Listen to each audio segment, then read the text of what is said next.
ಒಂದು ನಾಯಿಗೆ ಬಿಸ್ಕಿಟ್ ಹೊರದಂಗೆ ಹೋಗಿತಾರೆ.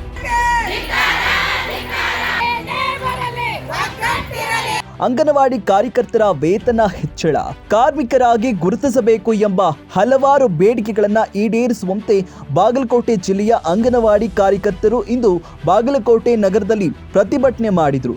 ನಗರದ ಬೀದಿಗಳಲ್ಲಿ ಘೋಷಣೆ ಕೂಗುತ್ತಾ ಜಿಲ್ಲಾಧಿಕಾರಿಗಳ ಕಚೇರಿ ಮುಂದೆ ತಮ್ಮ ಸಮಸ್ಯೆಗಳನ್ನು ಬಗೆಹರಿಸುವಂತೆ ಪ್ರತಿಭಟನೆ ಮಾಡಿದರು.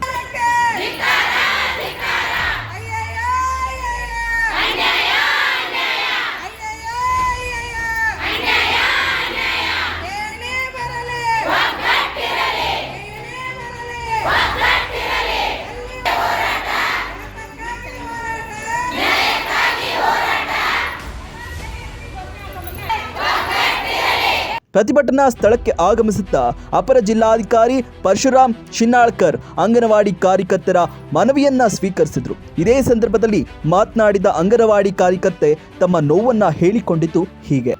ನಾವು 1995ರಾಗಿಂದ ಯೂನಿಯನ್ದೊಳಗೆ ಹೋರಾಟ ಮಾಡ್ತಾ ಇದ್ದೀವಿ. ಅಲ್ಲಿಂದ 28 ವರ್ಷ ಸರ್ವಿಸ್ ಆದ್ರೂ ನಮ್ಮ ಗೌರ್ಮೆಂಟ್ ಏನಂದ್ರೆ ಒಂದು ಸ್ಟ್ರೈಕ್ ಮಾಡಿದ್ರೆ, ಒಂದು ಏನಾರು ಹೋರಾಟ ಮಾಡಿದ್ರೆ ಒಂದು ನಾಯಿಗೆ ಬಿಸ್ಕಿಟ್ ಹೋಗೋದಂಗೆ ಹೋಗಿತಾರೆ.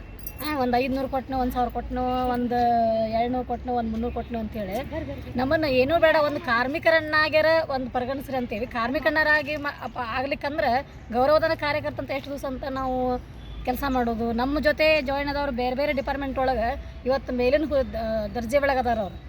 ನಾವು ಇಷ್ಟು ಸರ್ವಿಸ್ ಮಾಡಿನೂ ನಾವೆಲ್ಲಿ 10,000 ಒಳಗೆ ಕೆಲಸ ಮಾಡತ್ತೇವೆ. ಇದು 10,000 ನಮ್ಮದು ಗೌರವಧನ ನಮ್ಗೆ ಇವಾಗಿನ ಕಾಲಕ್ಕೆ ಏನೂ ಸಾಕಾಗ್ತಾ ಇಲ್ಲ. ಮನೆ ಮಕ್ಕಳು ಗಂಡ ಯಾವುದೂ ಒಂದು ಎಜುಕೇಷನ್ಗೆ, ಶಿಕ್ಷಣಕ್ಕೆ, ಆಮೇಲೆ ಆಸ್ಪತ್ರೆಗೆ ಯಾವುದಕ್ಕೂ ನಮ್ಗೆ ಅದು ಕೆಲಸಕ್ಕೆ ಬರ್ತಾ ಇಲ್ಲ. ಅದಕ್ಕೆ ನಮ್ಮ ಸಮಾನ ಕೆಲಸಕ್ಕೆ ಸಮಾನ ವೇತನ, ನಮ್ಮ ಕೆಲಸ ನೋಡ್ರೆ ಗುರುತಿಸರೆ ನೀವು ಒಂದೇನು ನಮಗೊಂದು ಗೌರವಧನ ಕೊಡ್ರಿ ಅಂತೇಳಿ ಕೇಳ್ತೀವಿ. ಇದು ಇಷ್ಟು ಹೇಳ್ತೀನಿ. ಮತ್ತು ಇನ್ನೂ ಒಂದು ಏನಪ್ಪ ಅಂದ್ರೆ ನಮಗೆ ಫಸ್ಟ್ ಅವರು ಮೊಬೈಲ್ ಕೊಡಬೇಕಾದ್ರೆ ನಮಗೆ ಏನು ಹೇಳಿದ್ರು ಅವರು, ಒಂದು ರಿಜಿಸ್ಟರ್ ಕೊಡಬೇಕು, ರಿಜಿಸ್ಟರ್ ಮೇಂಟೈನ್ ಮಾಡಿರಿ, ಇಲ್ಲ ನೀವು ಮೊಬೈಲ್ ಮೇಂಟೈನ್ ಮಾಡಿರಿ, ಬೇಡ ಮೊಬೈಲ್ ಒಂದೇ ಮೇಂಟೈನ್ ಮಾಡಿರಿ, ರಿಜಿಸ್ಟರ್ ಹೋಗ್ತಾವಂದ್ರೆ ರಿಜಿಸ್ಟರ್ನೂ ತೆಗೆದಿಲ್ಲ, ಮೊಬೈಲ್ನೂ ತೆಗೆದಿಲ್ಲ. ಆಮೇಲೆ ನಮಗೆ ಬರುವಂಥ ಗೌರವಧನದೊಳಗನ ನಾವು ಅದಕ್ಕೆ ರಿಚಾರ್ಜ್ ಮಾಡಿಸ್ಕೊಂಡು ಇಲಾಖೆದ BLO ಕೆಲಸ, ಆಮೇಲೆ ನಮ್ಮ ಇಲಾಖೆ ಕೆಲಸ, ಎಲ್ಲ ಕೆಲಸಗಳನ್ನು ಆ ಫೋನ್ ಒಳಗೆ ನಾವು ಹಾಕೋಬೇಕು. ಅದಕ್ಕೆ ಇದೇನು ನಮ್ಮ ಅಂಗನವಾಡಿ ಕಾರ್ಯಕರ್ತರ ನಮ್ಮ ಕರ್ಮ ಅಂತ ನಾವು ಅಂತೀವಿ.